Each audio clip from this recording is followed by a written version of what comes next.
State Department of Education, and also with MAPE. And our goal, very simply, is to begin a dialogue with you and to figure out how we can work together. My name is Clarence Crawford. I serve as the president of the state board. We have here also Chip Dashiell, our vice president, and two of my favorite board members, Dr. Vermel Green and Dr. Joan Mealy McCarthy, have joined us. The superintendent will be popping in. And again, our purpose is to begin a conversation with you. We're looking for ways to improve our communications and work with you.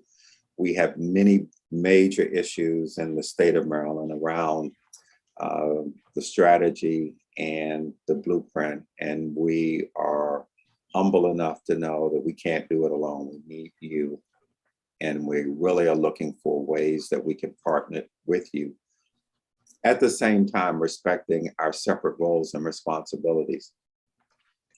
Want to, at this time, give Chip an opportunity for opening remarks. Chip?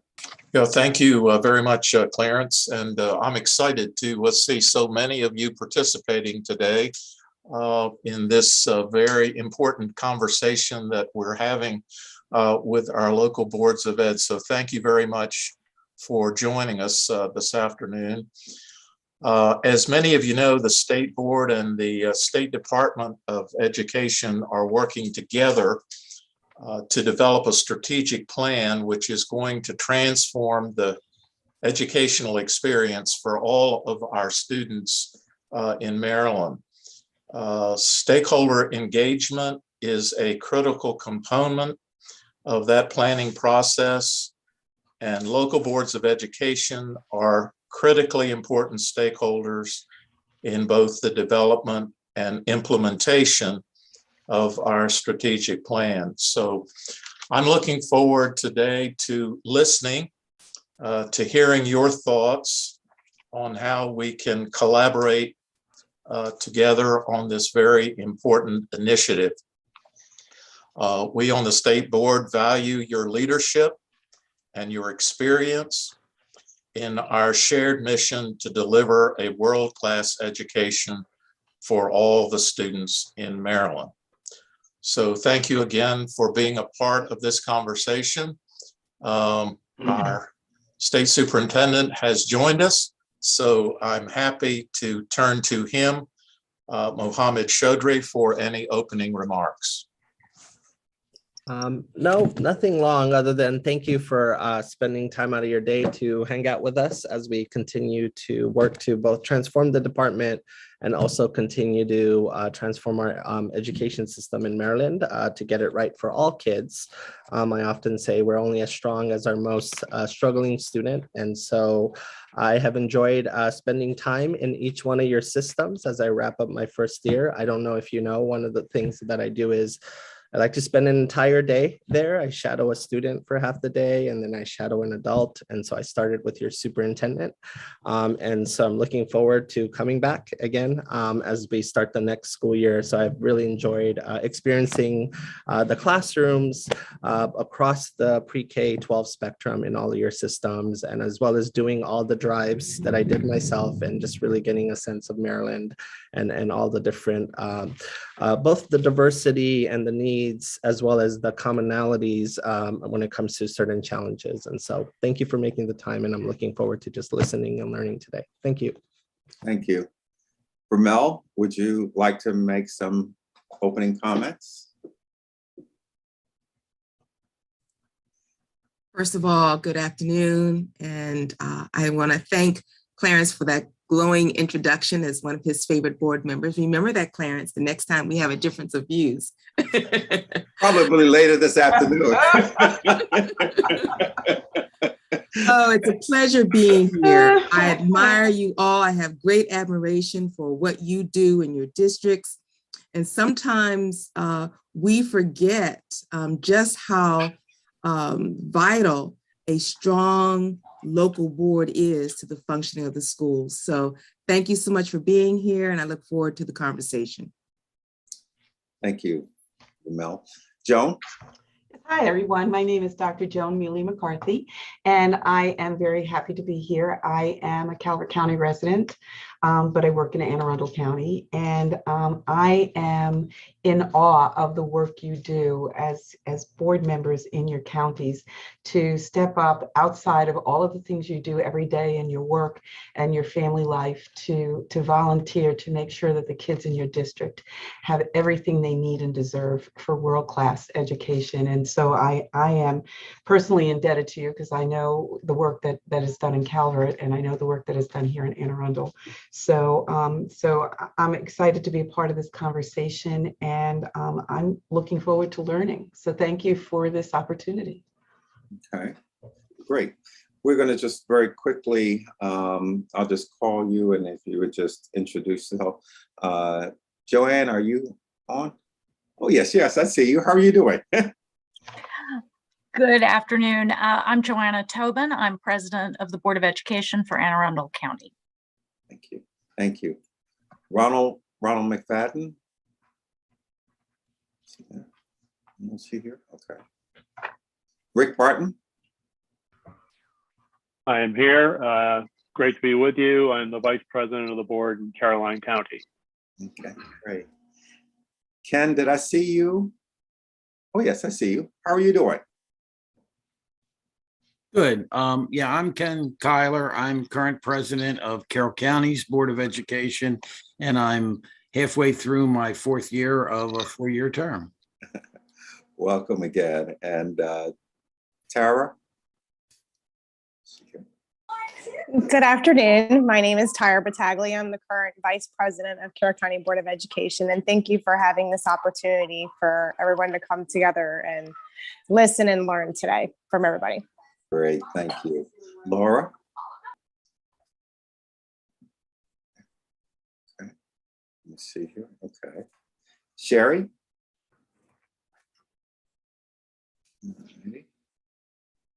And, oh, yes. Good afternoon. I'm sorry, I was trying to unmute. Yeah, no problem. Understood.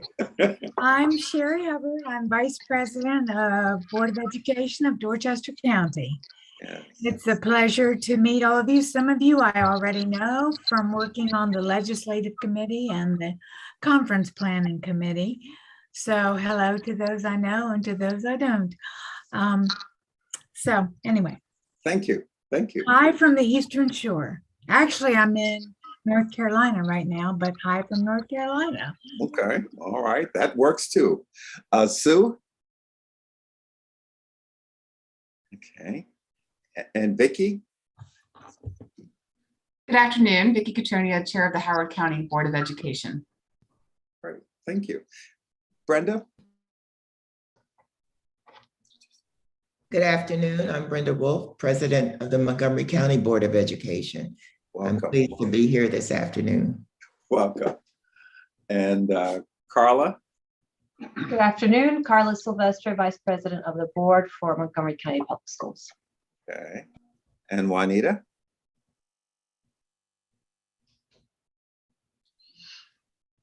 You are muted.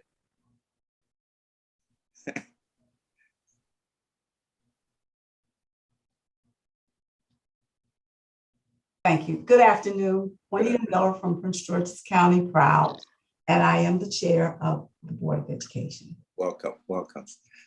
Troy? Hi, good afternoon, everyone. Troy Brittingham, board chair for Somerset County Public Schools. Welcome, welcome.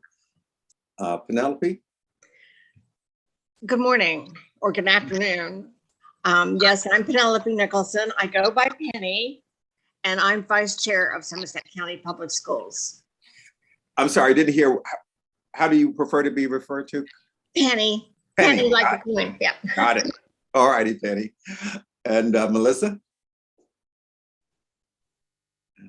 Okay. Good afternoon, everyone. I'm Melissa Williams. I'm president of the Washington County Board of Education. Yes, yes. Our student member who just rolled off just from Washington County, he was a great asset to us. And Stan. Hi, Stan Stauffer. I'm Vice President of the Washington County Board of Education. Great, great.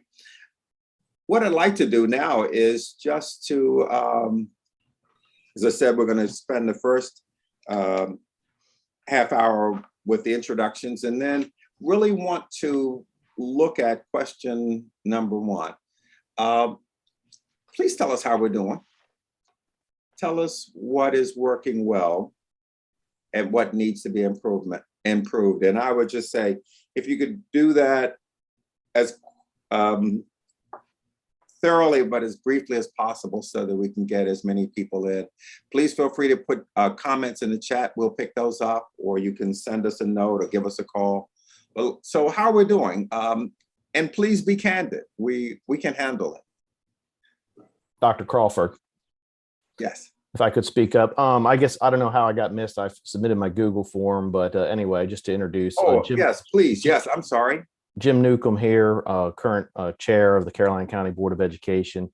And I guess to just say that and to roll into your question, introduce myself and roll into your question, I'd just like to mirror Tara's comments on thank you for you and then our new superintendent, state superintendent, for having this opportunity. What you're doing well is, I guess this is step one. I know we've always had state board reps, visit and once in a while, but everybody's schedule's busy, and it was once in a while. But with this new technology, it allows you the opportunity to reach out like this. So we appreciate it. I appreciate it. Thank you. As a board member who got on in 2006, as my oldest went into kindergarten, and am departing at the end of this year with my youngest having just graduated this spring. I've gone through Caroline County Public Schools as a student for 13 years. And then I just went through it with my students as a parent and a board member for 16 years. So, and I do believe this is the first time I've been able to given an opportunity to speak to so many fellow state board members and the state superintendent all at one time. So thank you for that. So that's definitely a step in the right direction. I'm sure we all have a laundry list of things we like that are going on, and a few things we like to see improvements on. And that's probably not going to get taken care of in 90 minutes, but at least this is a start, and hopefully, more conversations in the future. Thank you. Absolutely. In fact, we're happy to come out. We would welcome an opportunity to participate in one of your board meetings. Just let us know.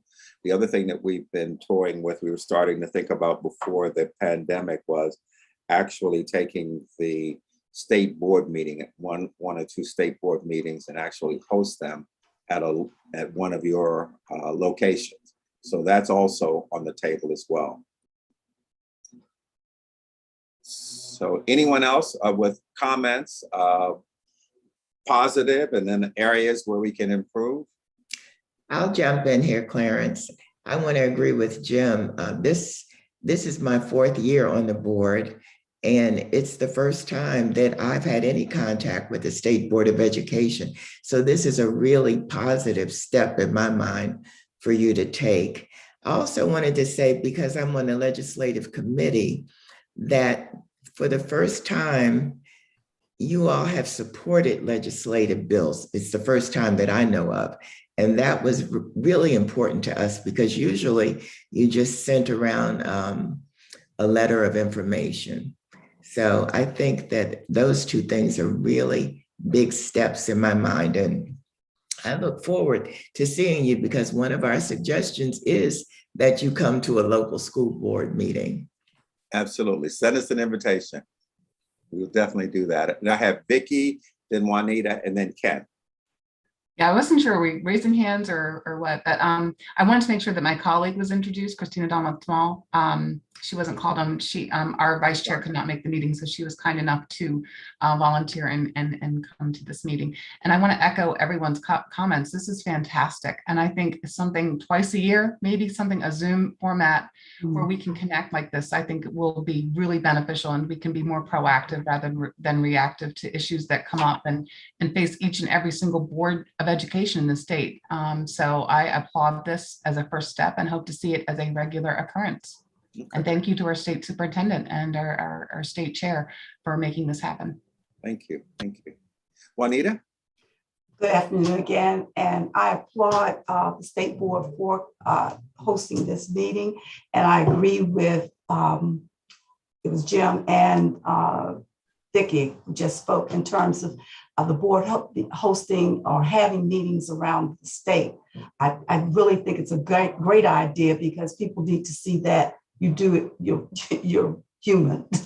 You're humans, and that's a joke. But anyway, from the Prince George's County perspective, we feel fortunate to have a state board of education that collaborates with us at every level and tends to be responsive to the needs of our county. The state board sets sensible and carefully considers educational policy and standards for pre-K through high school. It also sets a timely review of the annual budget and has a straightforward appeals process, which makes decisions on disputes that may arise. We in Prince George's County believe that the state board fulfills these obligations in an exemplary manner. In addition, we believe the state board is also doing commendable work in the areas of student engagement, equity, and excellence, especially regarding their particular focus on improving educational opportunities and outcomes for African-American males. As a majority minority county, we are particularly grateful for this emphasis and resources. And finally, I want to mention the district report cards produced by the State Board of Education, which we feel is an excellent tool for our continuous improvement. Thank you. Thank you much, appreciate it. Ken, and then Melissa, were you still interested in speaking? And then Penny and Joanna. Ken, please. Okay. Yeah, and thank you for this opportunity. And I think this is a great step in communication. I have been to, I think, one state board meeting, and I testified some, and I was I've been to 2 or 3, but I testified at one, and everyone was open. I got to talk to a lot of the board members. And of course, I don't think it's surprise anybody. One of my biggest issues is local control. I think while the state of Maryland is, we've all got the same goals, the counties and the city are vastly different, and I think we need some latitude for local control. I think for the state board and for our local board, it's so hard to give the perception that you're transparent. I asked some of our delegates, I asked our superintendent, I've talked to some people that I was going to do this.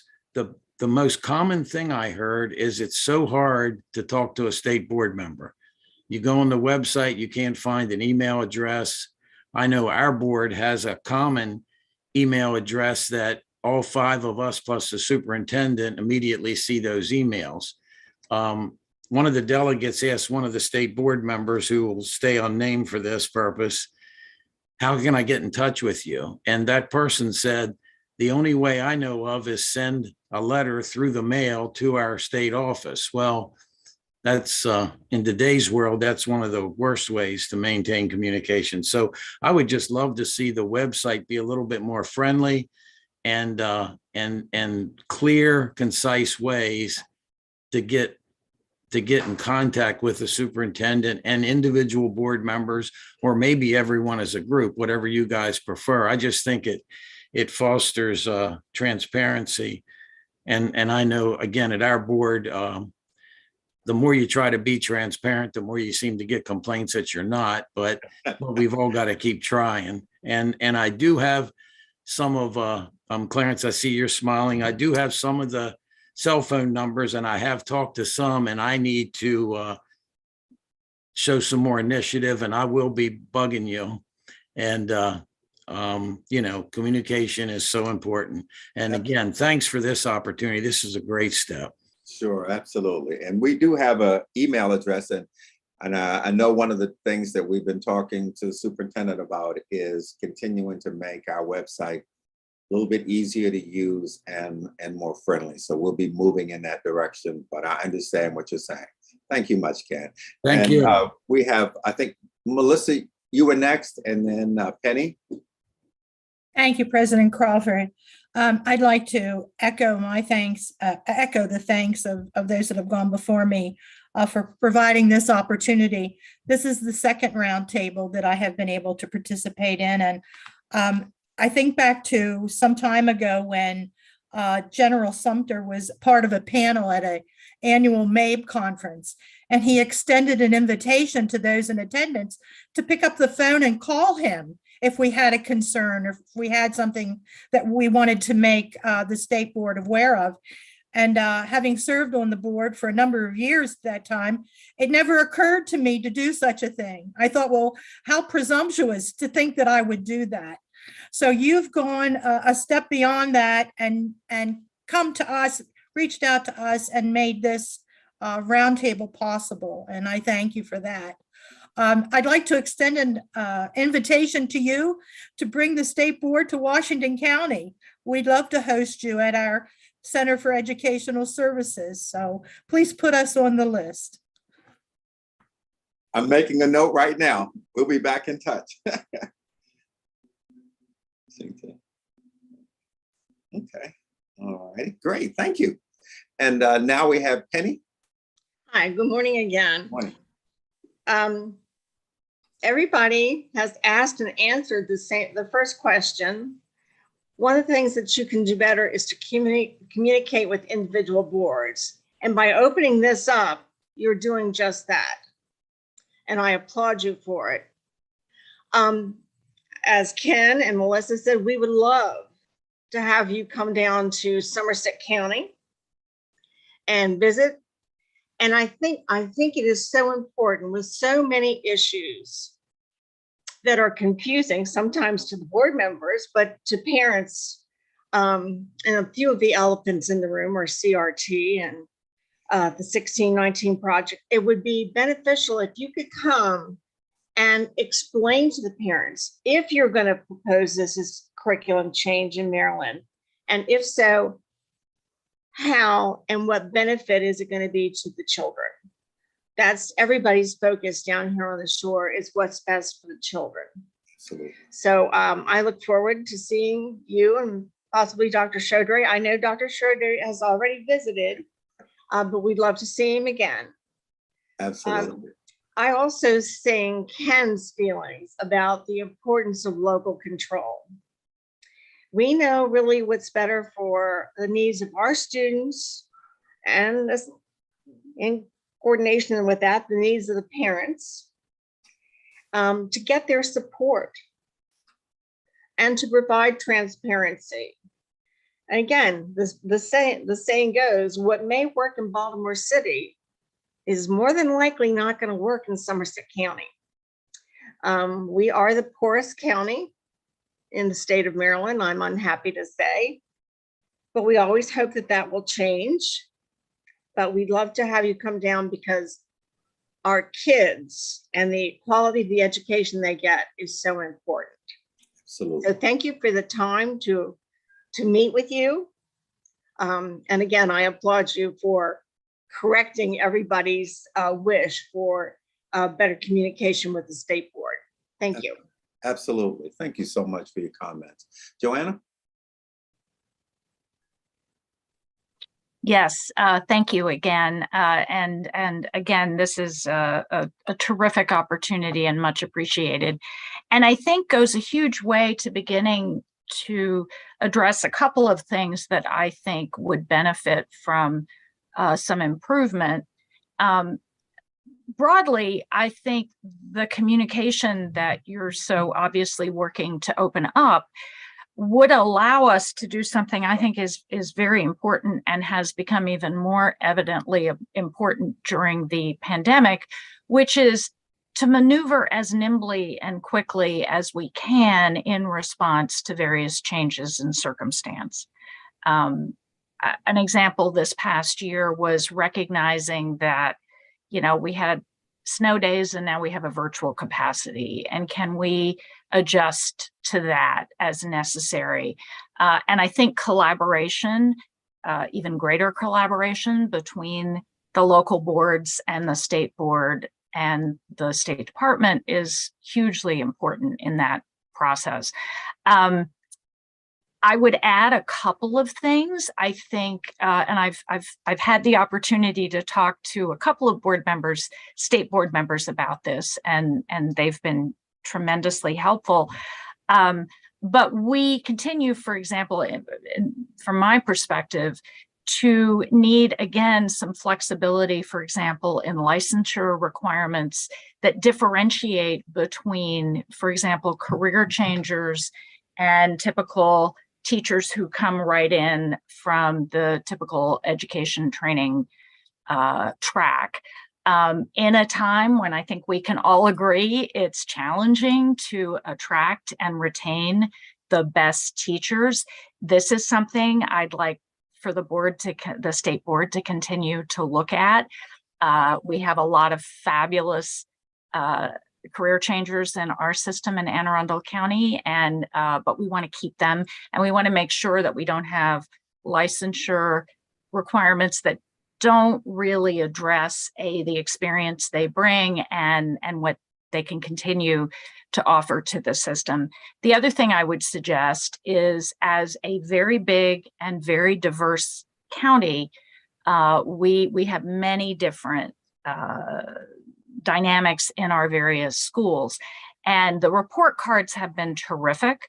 But one thing I would love to see the state board and the State Department take a look at is how to compare schools that share similar demographics, for example, because we tend to see in our system certain schools always get the 5 stars, but they also have a very specific demographic, which sets up sometimes a discouraging situation for the schools that have very different demographics, high poverty, et cetera, and are facing different challenges. So those are just a couple of things that I think a conversation like this really helps to bring forward. And I'm so grateful to you for offering us this opportunity. And finally, we're just over the border from the city, so we're really close. So if we would love to have the state board have a meeting here in Anne Arundel County. And for the reasons that Penny and others have noted so well, I think when our local communities can actually have an opportunity to see and hear the state board a little more close up, it helps generate the kind of understanding that will in turn generate the kind of support we need for some of the terrific initiatives that the state superintendent and the state board, in my view, are making. So we would welcome that. Thank you again for this opportunity. Thank you. Thank you. Carla? I'm going to do both positives and improvements. Sure, in the interest of times, and the quick positives are the pandemic forced us to go virtual. So please keep your meetings virtual. It's a great way for people to watch and stay involved with the board, as well as provide testimony, which is super convenient. Following along the theme of communication, of course, we all need more guidance about the blueprint, timely information. We need time to process requests. We need a consolidation of reporting. So I know it's a work in progress, but a lot of communication needs to happen between the state board and the local board. So I'll stop there. Thank you. Okay, thank you much. Carroll? Had to find the unmute, sorry. I'm sorry I didn't get a chance to introduce myself, but I'm the Vice President of the Harford County Board of Education, and I'm also on the legislative and on the conference committee, so I met some of you there already. I was kind of in a unique situation. I got appointed to fulfill the end of somebody else's term, and so I came in right before we shut down for COVID. It was just like a great time to join the board. But because of that, I didn't get a lot of interaction and I didn't get a lot of information. So it really would have helped me, like just right from the start, if we got an email when the state board was meeting, or we got a link to join on to it, or we got an agenda of what was going on. That would have assisted me a lot in the beginning, because I didn't have that face-to-face time with my own board, there was a lot of things I didn't know. It's been a work in progress, and it's taken me a couple of years to really get involved and understand what's going on. I know the rest of you all hit full speed when you first started. But that would have really assisted me. And I think as far as our county goes, we often feel like things are done to us. So like right now, I was not on the board in 2019, so I didn't know about this whole health curriculum thing until I started getting bombarded at meetings about public comments and then really looked into it and stuff. Maybe a little more transparency with how these decisions are being made ahead of time would be helpful. Again, I wasn't on the board when that occurred, so I wasn't aware of it. But more things about how it's actually going to be implemented. And I know the curriculum committee in the district is working on it now. I'm also part of that. But just a little more information, because a lot of things just felt like they happened, especially during the pandemic, like things were happening to us instead of with us having input on it. And part of that could be that I just didn't have the information at that time to be involved with what was going on at the state level. But I've really tried. I've gone to every MABE training I can go to. I went to the National School Board Association meeting. I have really tried to be involved and to know what's going on. So anything you can do to help me along those lines, I'd really appreciate. Thank you. Thank you, Carol. I want to make sure I don't miss Troy. I think, Troy, you had your hand raised at a point, and I may have make sure I don't miss you. Yes, sir. I just want to commend, like everyone has said, for this initial first step of giving us the opportunity as local board members to have this conversation. Things that we can work on is definitely, like many others have said, definitely communication. A lot of decisions are being made that we have to either create a policy on or make decisions locally, and we're getting in front of all of that because it's not really explained initially why that's being done. Often being part of the Lower Eastern Shore, I think sometimes our perspective isn't considered in certain decisions. So I think if we were given the opportunity to express, how decisions could affect us locally, particularly in our Lower Eastern Shore counties, giving us the opportunity to lend our perspective to different discussions, I think will be beneficial to everyone. Okay, very good. And I'm going to go to Vicki, and if, with your permission, we'll stop question 1 after Vicki, and then we will move into question 2, if that's okay. Hopefully I'm still talking about question 1. Please stop me. Yeah, question 1. Yeah, absolutely. This is going back towards local control and communication, and I'm going to refer to a specific example. There was the change to include certain assessments into a GPA of the student. And I know that our curriculum people were fully involved in that, but as far as a board, we really struggled with the communication of that. And we seem to be, like someone just said, it was given to us and then suddenly this is the way it's going to be. And I know there's going to be some changes to that, but these curriculum type things and these grades and reporting type things are so impactful to our community. And if there's a way for the board to be more involved so that we can help our communities advocate and know how to have their voices heard, I think that would be really beneficial, because this was a big deal and it sort of surprised us. Okay. Let me just, at this point, I'm just going to ask our superintendent, do you have any comments, quick comments or whatever? Sure. On the grade thing, before you guys even felt angst about it, I already wanted to delay it. And so the state board yesterday, pushed it to fall of 23. It was originally adopted in school year right before I arrived, May of 2019, and then I started in July, of 2021, and it was supposed to go into effect starting this summer, but the engagement work that needed to happen during that year just didn't happen.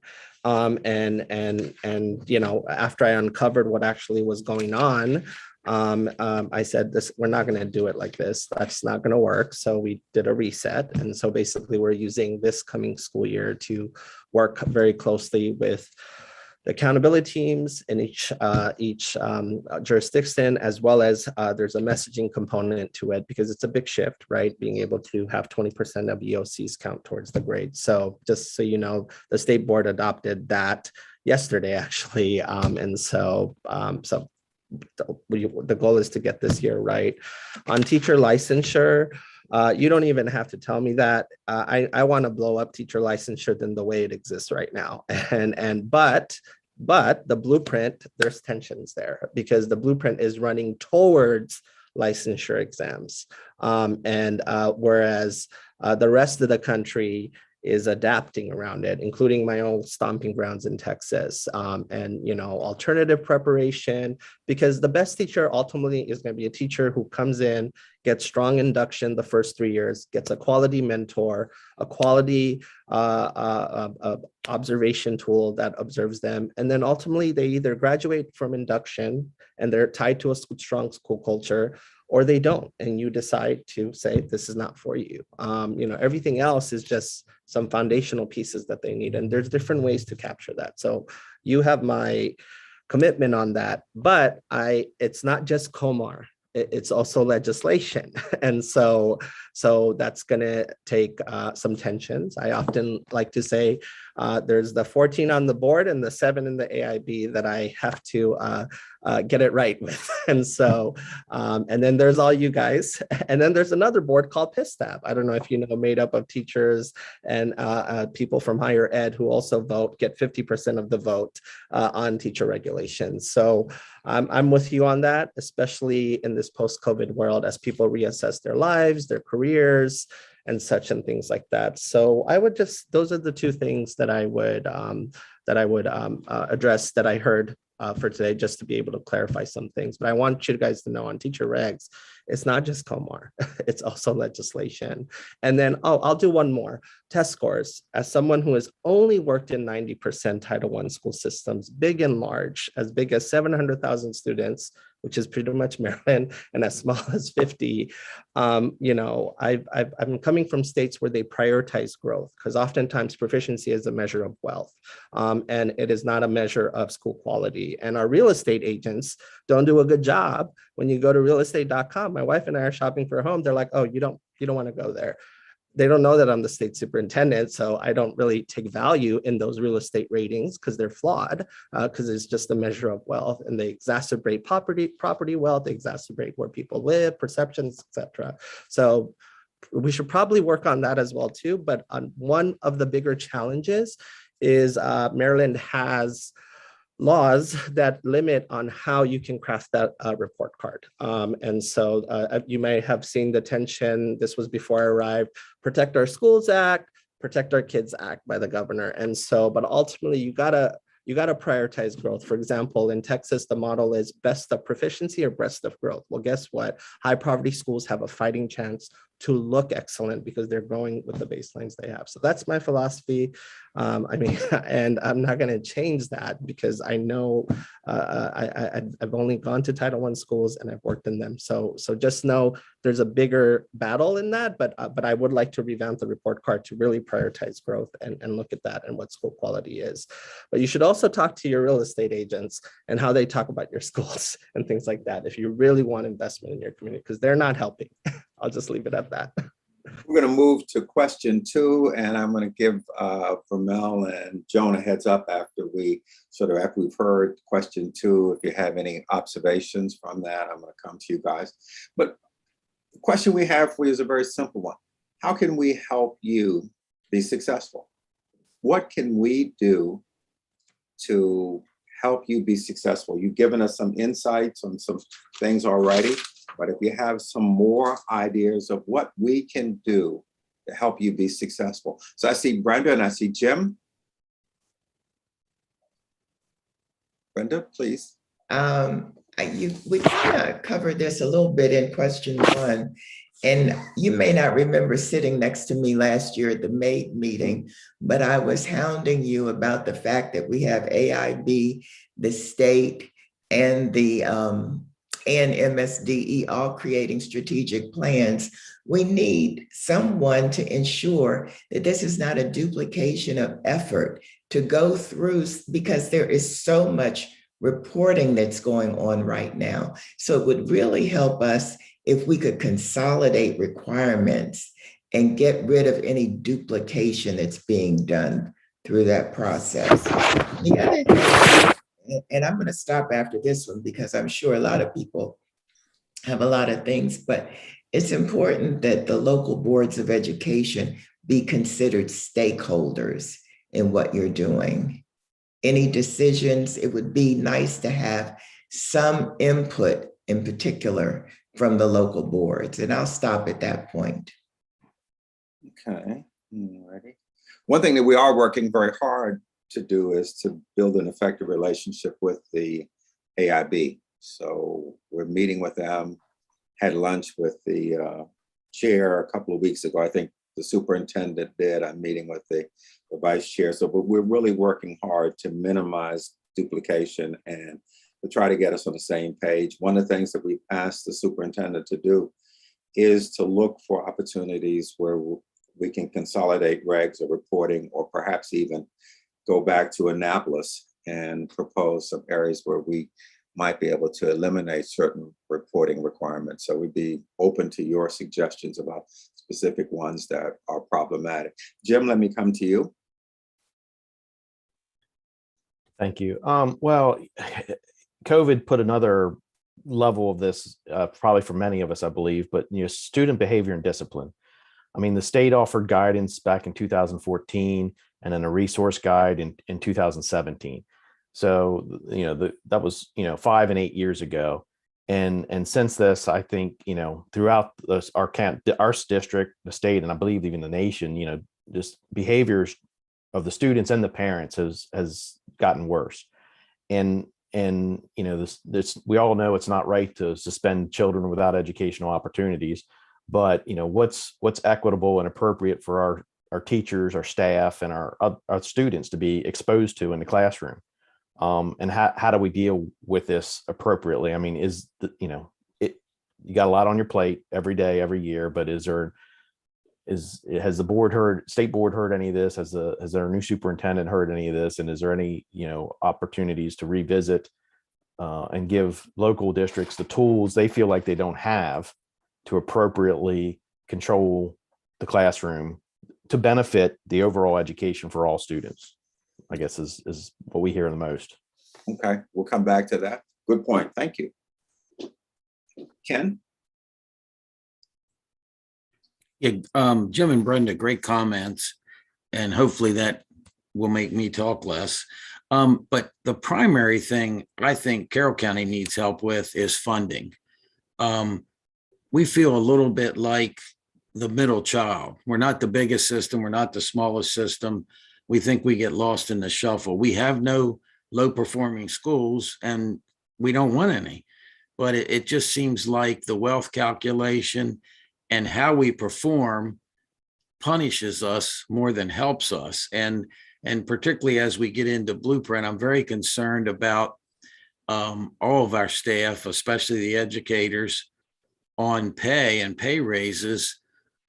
It just seemed like this year, other jurisdictions had a little bit more funds to help their educators out a little more than we could. We felt like we did everything we could, and we just need help. And I think our commissioners, our local government has been pretty good to us. I was surprised interviewing for superintendents. It seems universal across the country that nobody feels they can properly communicate with the local people that fund them. And that's what we heard all year. We gave them 300 or 400 pages of budget, and they said, we don't know how you spend your money. We thought we told them pretty well, but it just seems like funding really helps. And then a quick point I wanted to make, and we've mentioned COVID, parents are more involved. We have some very, very active parents in Carroll County, which is super. We've gone 2.5 hours during a meeting with public comment, and we probably need to get a little smarter about that, but we don't want to deny them the chance. What I see that you guys get from Carroll County is a very vocal minority of parents, not the majority, don't tend to send stuff to you. They don't tend to send me an email and copy the state superintendent and the board, but the vocal minority does. And I hope, and I'm curious how the other jurisdictions feel about that, but it's great to have a strong vocal minority, but they are the minority.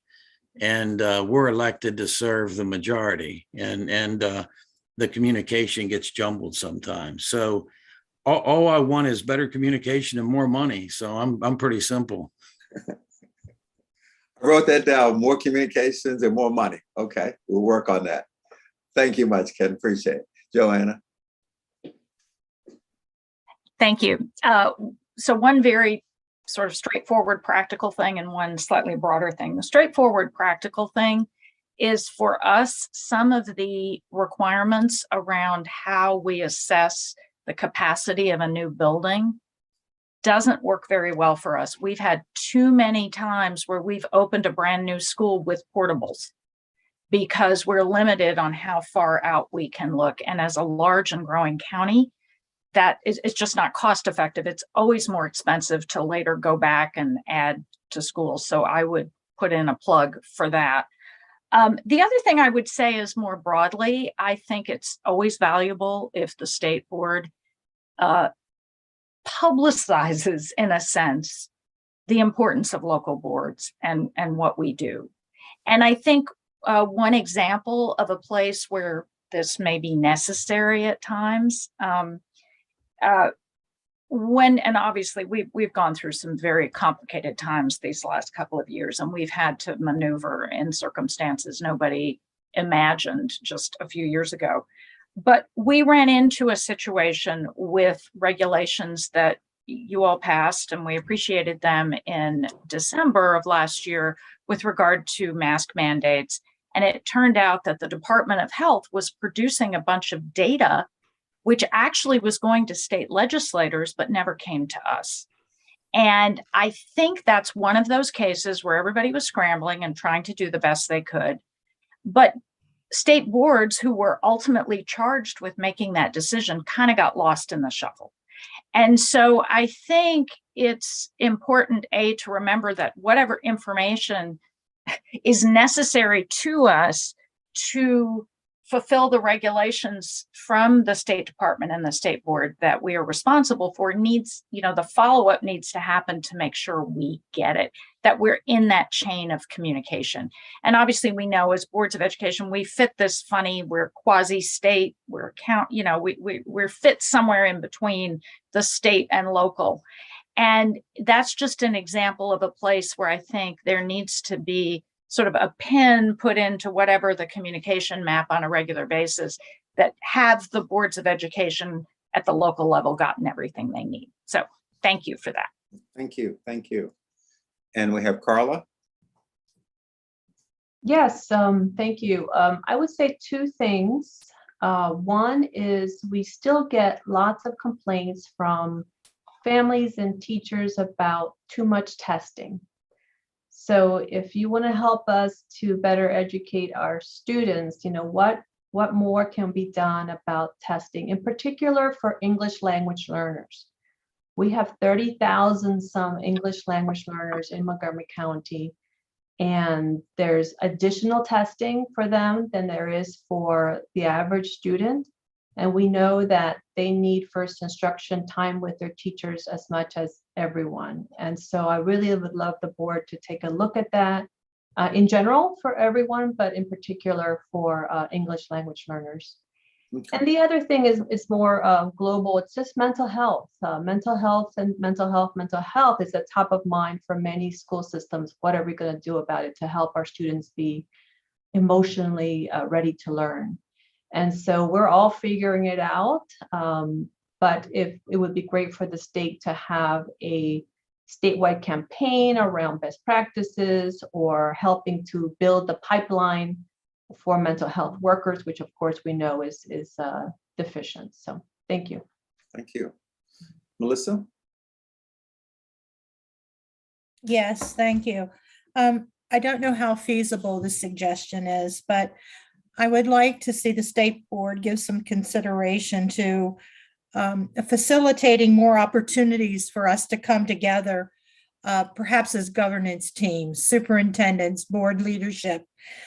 We've talked a lot about local control and the fact that there's a great deal of difference between some of the smaller counties and some of the larger. But the challenges that we're facing and those things that are part of the blueprint that we're faced with implementing, they are the same. We're all facing the issue of career ladders. We're all facing the issue with recruiting and retaining teachers and mental health. And Jim mentioned discipline. It would be great to be able to come together and have work sessions or talk about things that are working well, how things are being addressed in other counties, and whether that could be done regionally or by similar demographics, smaller, mid-sized, larger counties, just an opportunity for a think tank almost. It would be as much learning as it would be learning from each other, learning from those from the state that would come to us. I just think that would be something that would be helpful. Okay, thank you. Juanita and then Tara. Thank you. I'm concurring with a lot of information has been imparted today. I must say that this has been my first year on the board. And one thing I've found in dealing with the constituency is that people don't understand that there's a difference between the duties and responsibilities of the board versus those of the CEO/superintendent. And again, I have to admit that I had to get information from our CEO in terms of the kinds of things that this school system could benefit from the state board. And it's been mentioned earlier with better communication and that we should continue to work collaboratively and solicit and have the state board continue to solicit our input in continuing to administer programs with efficiency and technical excellence. Someone mentioned, and I have to give MABE a shout out because they've been very helpful in terms of better understanding the role and duties and responsibility of a board member. Just recently, they sponsored the Governing for Equity, and an issue that was mentioned earlier in reference to the demographics of certain school districts, the population. We have to take all of that into consideration. And if we're working collaboratively with the state board, we could all come out with a policy or regulations, whatever you want to call it, that would be beneficial to all, as opposed to working in silos to get what our particular school district needs or is requesting. So I just wanted to throw that out.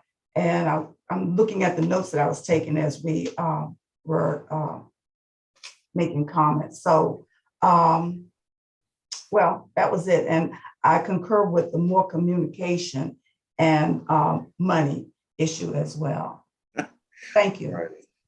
Got the money issue and the communications. Absolutely. We'll see what we can do. We're trying to figure out that money issue as well. Don't make any If we put our heads together. Don't make promises, Clarence. It's not under your control, the money issue. Well, it is. I'm going to say that the superintendent, our superintendent will find money for you. Well, doesn't that the state legislature still has something to do with that as well? Yeah, a little bit. In terms of what they're allocating to our state. I mean, to our absolutely, so, absolutely, absolutely. Don't want to minimize that. Yeah. So, Tara. Hello, thank you again for this opportunity. There was a lot of wonderful conversation. A lot of good things were brought up. The behaviors that we're seeing in the children in our school systems.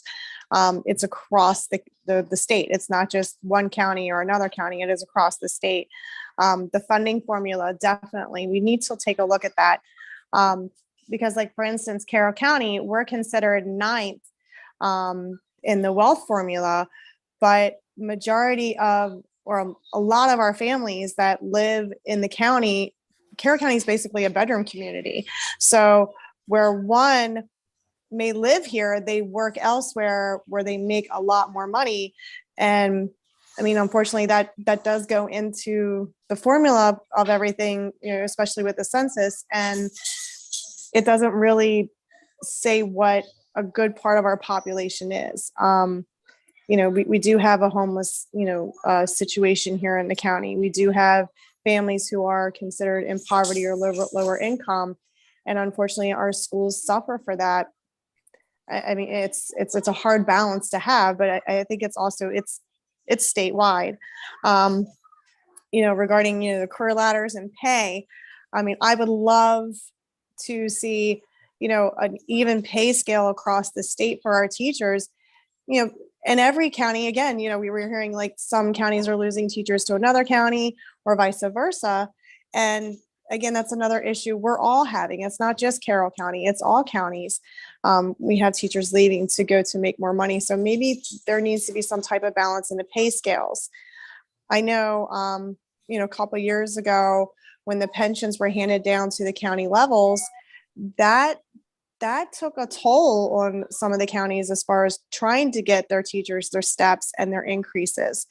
I mean, it'd be nice if the state would take those things back, maybe. I think that would help with some of the funding. And then one big issue also is like the one size fits all does not work necessarily for everyone. Someone had brought up regarding the health curriculum earlier. I know here in Carroll, our parents want to sign a form and check yes or no if their child is able to participate in particular discussions. That's something that a lot of Carroll County families value here, is having that sense of control of knowing what their student is learning. And again, that goes with transparency, making sure that, our parents know what is happening, what is in the curriculum, what their child is learning. Because again, one size does not fit everybody. So a lot of the reference, what works in one county may not work in Baltimore City, and what works in Baltimore City may not work in another county. So we do need to be mindful of those situations. Again, thank you. Thank you. Juanita, did you have a? Yeah, I just want wanted to touch on that flexibility in licensure for teacher requirements. What if the state could extend the timeline? We in Prince George's County are experiencing a large number of teachers that were on the, I'll call it that probation period, where they had to get licensure through taking more courses or passing the praxis. And some did not meet that timeline. And if it's possible to extend that timeline. But one great suggestion that our current CEO came up with was to offer a higher substitute teacher salary for those persons who wanted to stay with our county, because we have been able to recruit some dynamic talent. And rather than lose that talent, we're offering them the salaries, offering them substitute salaries, higher substitute salaries, but no benefits, and which would give them extra time, another year or so, to try to, if it's to pass the praxis or complete a course. We've even paid for some of the courses that the teachers have taken. So if in fact we could, when I say we, I'm talking about this group of districts, if we could get together with the state board to come up with some kind of remedies to retain these teachers that we may lose because of the licensure. Thank you. Very good. I'm going to quickly go to Joan and then to Vermel. Any quick comments or observations? And then we're going to move right into question 3. Thanks, Clarence. I do want to say that we are actively talking about, and it comes up all of the time, about teacher licensure, teacher credentialing, the horrendous situation we are in with securing teachers for our kids. And so the superintendent has his eyes wide open on that and is actively looking at things, as well as the board. So know that your pain is our pain in that. And we want to make sure that we're able to attract bright and interested and engaging people to really bring in a love of learning and progress for our kids. So I agree with that. That was because I'm in the education world, that really sings to me, and I hear you. I think we're all feeling that. I think that, let me see, I've been taking notes. The capacity of new buildings, I don't know if that's the state board. I think there's a separate board that does that, and the superintendent can confirm that. Involved with that, yes. Correct. It is the Interagency on School Construction, and I am one vote on that board. And then there's multiple other boards, and so state plus the board IAC that meets. I will tell you, I don't see as someone who sits on that board, they have, it's all, that board meets virtually. During public comments, we hardly ever get public comments. Obviously, we're looking for a new executive director, and we want better engagement and communication. And Chair Casemeyer, former Senator Casemeyer, is the chair of it. And they dole out billions of dollars of school construction dollars over multiple years. So I would make sure people do know when those meetings are and such. But I do hear you. I'm a board member in it, so I get to live out your life in that capacity. But I don't control the operations of it or rulemaking. I can definitely push on different aspects of it. So, right. And one last thing I want to comment on. We have heard public comment. We understand student behavior needs. Once again, in the education world, I understand, and we talk about that all the time. The cry for that you don't feel you have the tools needed. And we just spoke about this yesterday. We do agree that a stronger hammer isn't necessarily the answer. It hasn't worked in the past. It's not going to help in the future. So I think that's an ongoing conversation. And the board is very interested in evaluating, looking, researching, and promoting some recommendations and guidelines. I know that's kind of, not the this is what you do answer, but I want you to know it's right there in our frontal lobes, on our radar. Children need to be able to learn, and teachers need to be able to teach. And so whatever we've been doing in the past obviously hasn't worked. So we have to really rethink and look at experts who can have success in that arena. And I do want to say that, as a result of the pandemic, we are in post-pandemic, and kids are a little more squirrely. It's very hard. It's just a little bit of a different student population. And with news coming at them left and right, that is not always new things that they can have any control over. They hear it, they sense it. We have to kind of figure out how to build resilience with kids and know that they're hearing what we're hearing, and how do we have them square their shoulders and go into school, be ready to learn as well. So that's the best I can say, but it is on the state board's agenda, frontal lobe, eyeballs, pain point. So I just wanted to react to that. Thank you. Vermel? And also echoing something that Joan just said about the discipline policy.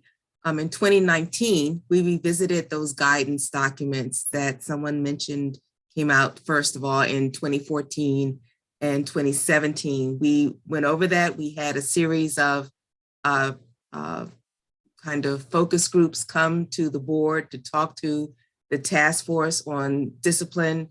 It included parents and students and administrators from various districts. But the bottom line was that the guidance document that came from MSDE was basically that, a guidance document, that it was not a mandate, that the districts still have autonomy to use those tools as they see fit for their student body. So I'm not sure really if what comes down from the state, as someone mentioned earlier, really fits every district. You know your children and you know your teachers better than we do at the state. So it's so important that you, in response to your own needs, to the needs of your parents, needs of your students, that you adopt a discipline policy that fits your district and not necessarily expecting one to come down from the state. We've given ideas. The key thing is, please keep the babies in school. Suspension isn't always the best, and denying them an education. They've been out of school for off and on over 2 years. So you see how effective that has been.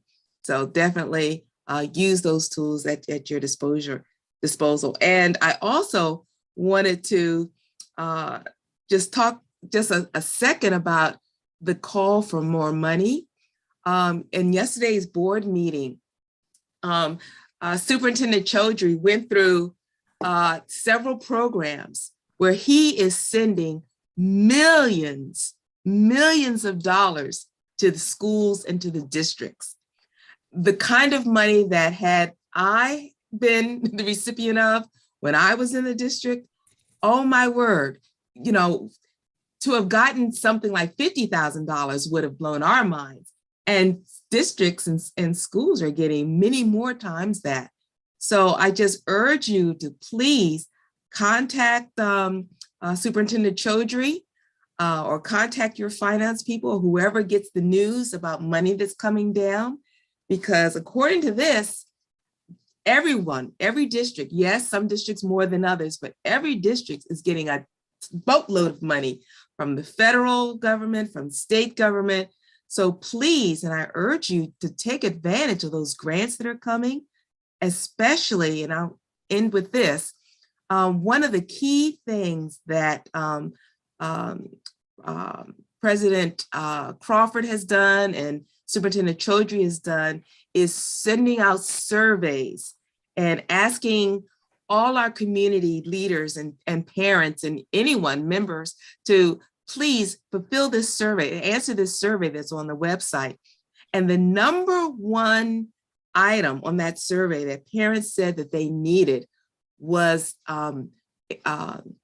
increased or better resources for reading and writing.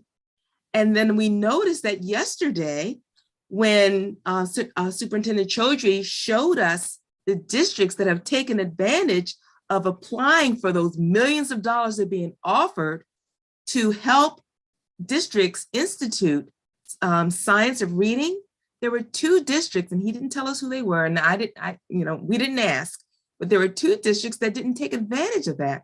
The number one item on every respondent's list as being a priority is improving reading and writing. So if that by chance is your district, or if you know this of the district that it is, that's not taking advantage of it, hopefully that their test scores will borne out the fact that they are doing something on their own, that they didn't need that money. But please take advantage of the money that's out there. It's a lot. Thank you. And just to piggyback on that, all of those pieces of information are on the MSDE website from the meeting. So the presentation that Vermel is referencing, it's on the website for materials. It was very, very interesting and helpful, and really a wonderful opportunity for districts. And I think MABE is now making that information available to the local boards. What I'd like to do now is to get your thoughts. Again, this is just the beginning of a conversation about how we can work together, collaborate better, partner together to implement the multi-year plan and the blueprint. Our thoughts around the plan is that this is a plan for Maryland. It is not a plan for the state board or for the State Department, but Maryland comes together. One of the documents that we sent to MABE, and hopefully they've sent it out to you, is that's the survey results that Vermel was talking about.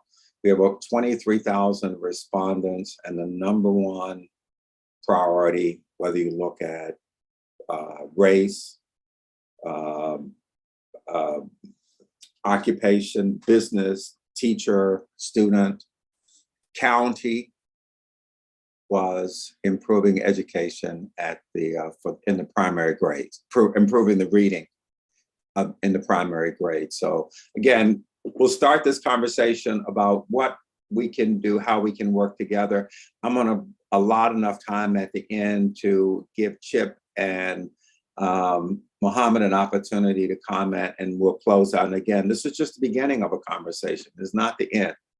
And we take these comments seriously. We're going to write them up, and we're going to sit down and figure out what can we do after we've completed all of these sessions to figure out what is the proper way to go forward. But now, question 3, how can we work together better for this purpose? Question 3. So Brenda, have you? Yeah, I have a list that I've written. Okay, all righty. And I want to say the same thing I've said in probably 1 and 2, and that is that we have to consolidate the reporting requirements. So if you could review all the local reporting requirements and reduce and remove duplication, that would be a great help to us. As you mentioned, or somebody mentioned, having quarterly meetings with the officers of the local boards of education would be a great thing. This has been so helpful. For one thing, it lets us know that we're not alone, which we really knew from reading the newspaper, but it helps to hear it. And if you could, like you said, attend a local board meeting, I think that would be greatly appreciated. And you will be receiving your invitation soon. And I think if you could appoint a point person for every area of the blueprint that we could reach out to, because somebody made the point that it's hard to get anybody to talk to. So if you had a point person and a real phone number, that would be very helpful to us. Okay. And I think the last thing I want to say is when you're looking at major changes, such as the blueprint, it takes time for us to process and get the things we need together for that. So I think you need to understand that this is more difficult, particularly if you have a larger district than if you have a smaller district. So we need time to make major changes. We're planning a major stakeholder engagement that we really will need your help on. We're going to roll out sort of the high level of the strategic plan in October, but then we're allotting several months to meet with our local stakeholders and figure out, have we got it right? And then how do we then work together to go forward? So that's a major piece that we're going to do. That will probably start around November and will run over a period of several months to make sure that we hear and that we got it right. And we really need your input on that. Thank you. Troy? Yes, I'd like to, express some of the same things that Brenda brought up. Definitely communication, I think, is a huge part, getting the perspective of all school boards, but also looking at the future and, what the blueprint entails. A big thing I'm hearing now is, as far as the funding sources go, the stipulation attached to certain sources of funding. It's great that, certain school districts are getting the funding, but if there are some very strict stipulations with that funding, it kind of makes it hard to do certain things, particularly with some of the smaller school districts. I was at a conference last week where Superintendent Choudhury did a report, looking at the lower 9 counties about the poverty and some of our counties in the wealth at different stages, which is great. And that was useful information. But if we had that beforehand, I think it's something that as that was being done, that, all board members should have the information and be able to use that and how it works for their school system. And if we can figure out a way to, get community, when certain things are rolled out, it's great that they're rolled out to superintendents and the CEOs and those in charge of finance. But when it comes to funding and, policies and procedures, it's usually the board members who have to make those decisions, and we're getting the information after it's been funneled through multiple people. But, when that information is rolled out to those at the school level, why aren't, can school board members be included in that information so that we have it as it comes out, and it gives us time to sort through it and filter it so we can then roll it out to the rest of the board. Okay, very good, thank you. Sherri? Hi. I would just like to concur with what Brenda and Troy have said. I think it's really important for the state board to collaborate with and include local boards of ed to bring in their input because we have a lot of ideas. We know what our community wants, what our community is thinking. And so I think it would be very helpful for us to have a higher level of collaboration. And I think today's meeting is a wonderful step in that direction.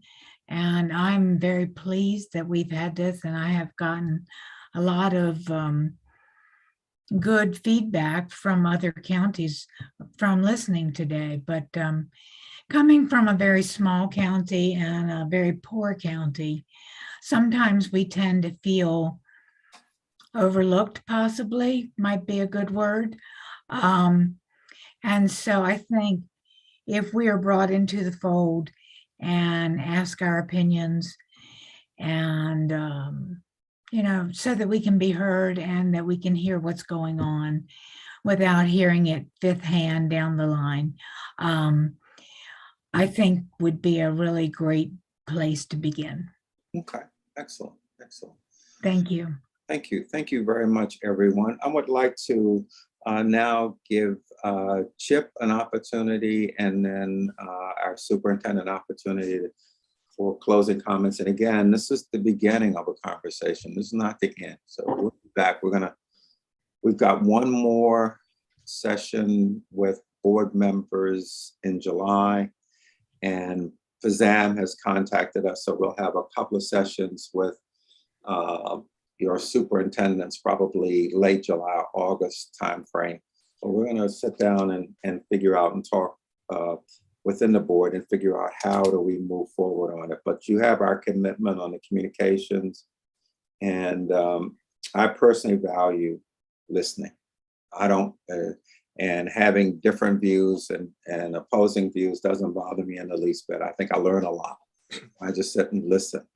I understand better what you're saying and why. And perhaps as you listen to us, maybe you'll walk away with the same perspective. But I value the diversity of opinion. I've never been one to value yes people. So we always want to hear. Let me first go to Chip, and then we'll go to the superintendent.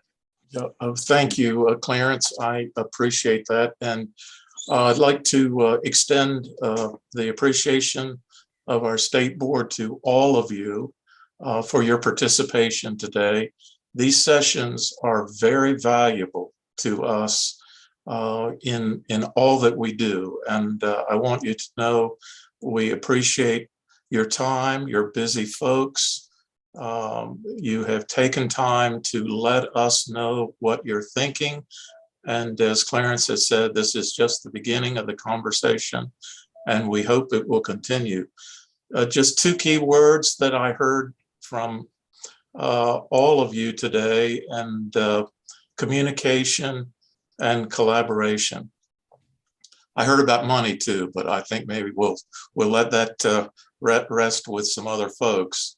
But communication and collaboration are critically important to us. And, all of this, when you have good communication and collaboration, what results is you build better relationships. And I think that is the goal that we have today, is how do we build a better relationship between the state board, between the State Department, between all our stakeholders, including the local boards. You all are critical components of the success of our educational system. We value that, and we want that relationship to be better. And I think this is a good step on working toward building a better relationship. We've come through a lot in the last couple of years. Most of it has been unexpected as a result of COVID. And so there is reason to feel challenged. But I'm an optimist, and I feel excited about the opportunities that lie ahead. There's an incredible reason, I think, for optimism on a variety of fronts.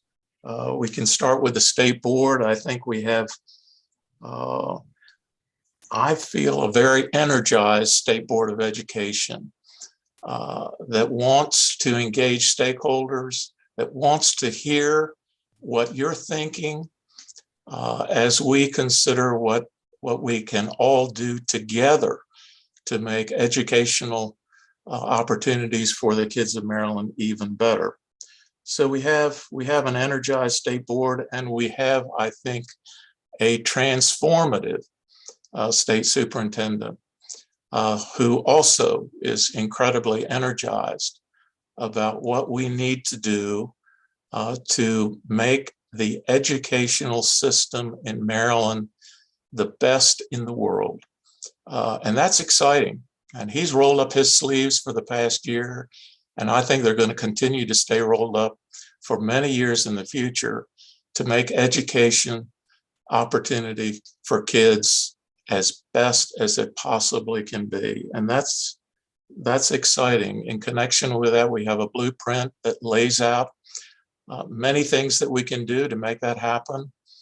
And most importantly, we have in the works a strategic plan. And the strategic plan is why we're here today. It's about engagement of stakeholders, of which you're a very valuable part. And so that's what initiated the conversation. So you know about the strategic plan, you've seen the survey. Hopefully all of you have completed the survey, and all of your stakeholders have completed the survey. 22,000 plus, 23,000 plus survey respondents. That's going to play an important role in how we decide the components of our strategic plan. So I urge you not just to complete the survey, but to feel ownership in what this process is all about, to be engaged in it, to be invested in it, because it's going to lay out the future of education in Maryland for the next several years. We've got to get it right. All of us together have to get it right. We can't fail the students. We have to be successful. We're challenged. We want to do it together. You are critical partners in the process. Thank you for being engaged with us.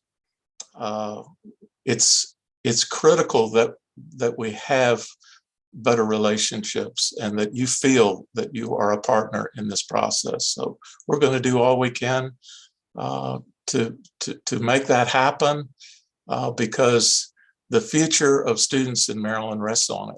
And we just can't fail the students. We have to be successful.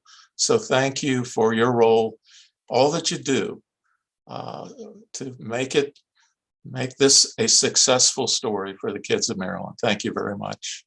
Thanks, Chip. Superintendent. I don't know how I can follow that, but thank you, Chip. I think, I will be the first to admit, like for example, our website stinks and we need to revamp that. So I'm already working on that. Hopefully you've been following our MSDE feed and you're just you're seeing a difference in terms of how we like to tell the story of what's happening in the department, what's happening in our state. Just the engagement piece is very important. So that's not going to stop. I've said I'd rather get in trouble for engaging too much than not. And so we will continue to do that. The best way that I like to experience your counties is to spend time with students and be a student that day and take assignments and do all of that. I don't know if your superintendents have told you, that's what I do. I don't want a dog and pony show. Even when John Gaddis gave me a Smith Island cake, I was like, I don't want this cake, even though I was excited to take the cake because I wanted to try a Smith Island cake from Smith Island, and it was amazing. But at the end of the day, you know, what I wanted to do is shadow those students whose parents work in the poultry farms. And there was a classroom full of Vietnamese, Sudanese, Guatemalan, and students from different places. I was in a classroom with 4 Mohammeds. I've never been in a classroom with 4 Mohammeds in Somerset County. I thought when the teacher was calling attendance, I thought she was really getting into it, calling me, but I was like, she kept doing it. It was 4 other students. And, you know, I got to shadow a student at Century High School, and I'm going to keep doing that. Just know that's how I like to ultimately assess how things are going. I'll shadow an English language learner, a special education students. I played pickleball at Century High School. So I just want you to know that piece. That's very important to me. The other piece is, I heard you loud and clear on teacher certification, flexibility. But there are some things that, are not mysteries. How to teach literacy, how to do reading well. You may choose different curriculum, but the research around how to do that well is very clear, right? And so I would hope that you are leaning into that, because your first attempt to narrow gaps is by the end of 3rd grade. And then it gets harder and harder and harder and harder, right? And so what are you doing in K1, 2? And 3, and that's going to be a priority. And Marylanders are saying it. Any way you would cut it, race, class, stakeholder, teacher, student, that's what they're saying. And so I just want you to lean into that. It's something I will lean into, not lean into as in like, hey, pick this thing, lean into like, hey, do you know the research? Do you know is your curriculum, is your approach aligned to that? So that's one thing I'll just put on your radar for now. But other than that, looking forward to continue to engage. And so far, I'm looking forward to the challenge ahead. Blueprint is an amazing piece of legislation. It's the first reason I wanted to be here. It's not perfect, but it's still amazing. You can't point to a single state that has ever chosen to take on so many things at the same time, from expanding pre-K and the quality of care, as well as the work around the career ladder, which we know is going to be a challenge. Not everyone is close to 60,000, and we can argue and legitimate arguments around whether it's enough money with wealth equalization and then being joined at the hip with your county and what that looks like and being able to get to 60. But how awesome is it that we want to get to 60, which would like blow many states out of the water, right? But we gotta, and I think that's a good tension. And you have my commitment to make sure all counties have exactly what they can need in order to get that without, bankrupting the system and making sure it's sustainable or not losing other places. So, and then the career ladder itself is complex, right? Teachers who are going to be teaching 60% of the time and then freed up the other 40% to mentor. Well, who's going to teach those kids that they normally would have been teaching? And what does the bench of teachers look like there? And so, and then all of it converging to 10th grade, right? Looking at the kind of a lot of international systems of being college and career ready. Well, what does that mean? And 11th and 12th grade being more about an experience, about, whether if they want to produce, go into industry, right? That's when they would focus on more training there and then jumping to the workforce if they want college, earn an associate's, dual credit, or an IB diploma. We're going to have to rethink high school and time and what that looks like. If a student fails algebra, do we give them another year of algebra, or do we give them essential components of algebra in a shortened time span so they can get back on track? And so I'm willing to, if there's COMAR in the way on that, we need to rewrite that. We need to look at what that looks like. And so, and then we really need to, I'm a big fan of using 11th and 12th grade of high school and blurring the lines of 11th and 12th grade with industry and college. We really need to figure out how those are very seamless and blurring that line so kids are connected to workforce opportunities sooner, dual credit, etc. And so just know that's something that that is near and dear to me. With that, I thank you guys so much, and I look forward to engaging further and visiting your counties and shadowing your students. Thank you. Thank you. Thank you. I would urge you, if you have an opportunity, take a look at yesterday's meeting. We had a discussion with principals from the secondary and elementary. Great conversation. So if you have a chance to look at that, and then in the afternoon, after lunch, we really tested the superintendent yesterday. It was after lunch, we had a budget conversation.